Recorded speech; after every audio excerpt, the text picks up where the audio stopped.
Question number 2 में trigonometric functions का derivative हम फाइंड करने जा रहे हैं। फंक्शन है y equal cos square A X plus B.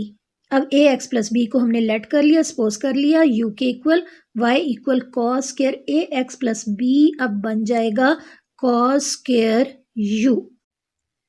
u equal है ए एक्स प्लस बी के।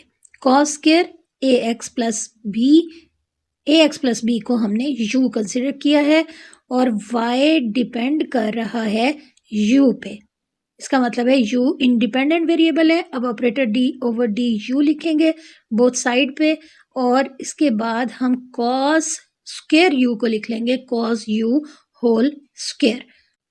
एक बार फिर देख लें, d over D u cos u whole square, यहाँ पे हमने होल स्क्वायर लिखा हुआ है। क्यों लिखा हुआ है? क्योंकि कॉस का स्क्वायर है। कॉस के ऊपर अगर स्क्वायर और ट्रिग्नोमेट्रिक फंक्शन का स्क्वायर हो तो उसको होल स्क्वायर लिख सकते हैं।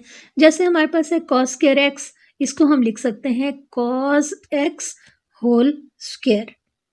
कॉस पावर 4x है तो हम लिख सकते हैं cos x whole power 4। Sine square x, इसको हम लिख सकते हैं sine x whole square. Sine cube x, इसको हम लिख सकते हैं साइन एक्स होल क्यूब।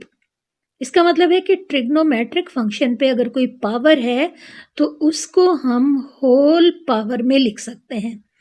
अब हम ये फार्मूला देख लेते हैं। Derivative F of X whole power n है तो हम लिखेंगे n F of X power n minus 1 into D over D X of F of X, यानी आउटसाइड इनसाइड रूल इसके ऊपर अप्लाई करेंगे।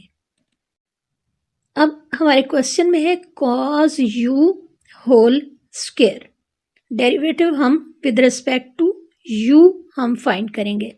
इसका मतलब ये है कि ब्रैकेट के अंदर हमारे पास जो वैल्यू है वो एफ ऑफ एक्स है इनसाइड ऑफ दिस वैल्यू और 2 जो कि पावर है वो आउटसाइड है। तो अब हमारा जो फार्मूला है उसके अकॉर्डिंग हम इसको लिखेंगे। पावर स्टार्ट में आएगी, पावर में से 1 माइनस करेंगे और इनसाइड का डेरिवेटिव लेके हम मल्टीप्लाई करेंगे। डेरिवेटिव हम ले रहे हैं विद रिस्पेक्ट टू एक्स और यहाँ पे हम डेरिवेटिव ले रहे हैं विद रिस्पेक्ट टू u, क्योंकि यहाँ पे u इंडिपेंडेंट वेरिएबल है। 2 जो कि पावर है आउटसाइड है, पहले हम आउटसाइड को सॉल्व करेंगे। आउटसाइड यानी 2 इसको स्टार्ट में लिखेंगे।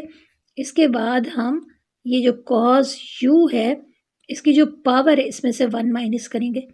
आउटसाइड को सॉल्व करने का तरीका है, आउटसाइड को पावर को स्टार्ट में लिखेंगे और पावर में से 1 माइनस करेंगे, यानी पावर को कोफिशिएंट बना देंगे और पावर में से 1 माइनस करेंगे पावर रूल के अकॉर्डिंग। यहाँ तक हमने पावर रूल के अकॉर्डिंग किया। इसके बाद हम डेरिवेटिव फाइंड करेंगे इनसाइड का और उसको मल्टीप्लाई करेंगे। इनसाइड क्या है? कॉस u है। अब हम कॉस u का डेरिवेटिव लेंगे। u यहाँ पे वही काम कर रहा है, x का काम कर रहा है। x इंडिपेंडेंट था पिछले क्वेश्चंस में, अब यहाँ पे u इंडिपेंडेंट है और डेरिवेटिव हम with respect to u find कर रहे हैं। अब ये बन जाएगा, ये फर्स्ट वैल्यू अपनी जगह पे आ गई 2 cos u और cos u इसका डेरिवेटिव हम लिखेंगे माइनस साइन u, क्योंकि साइन cos x का डेरिवेटिव होता है minus sine x। cos u इसका derivative with respect to u होगा माइनस साइन u। अब ये वैल्यूज इनको हमने क्लैरिफाई करके लिख लिया।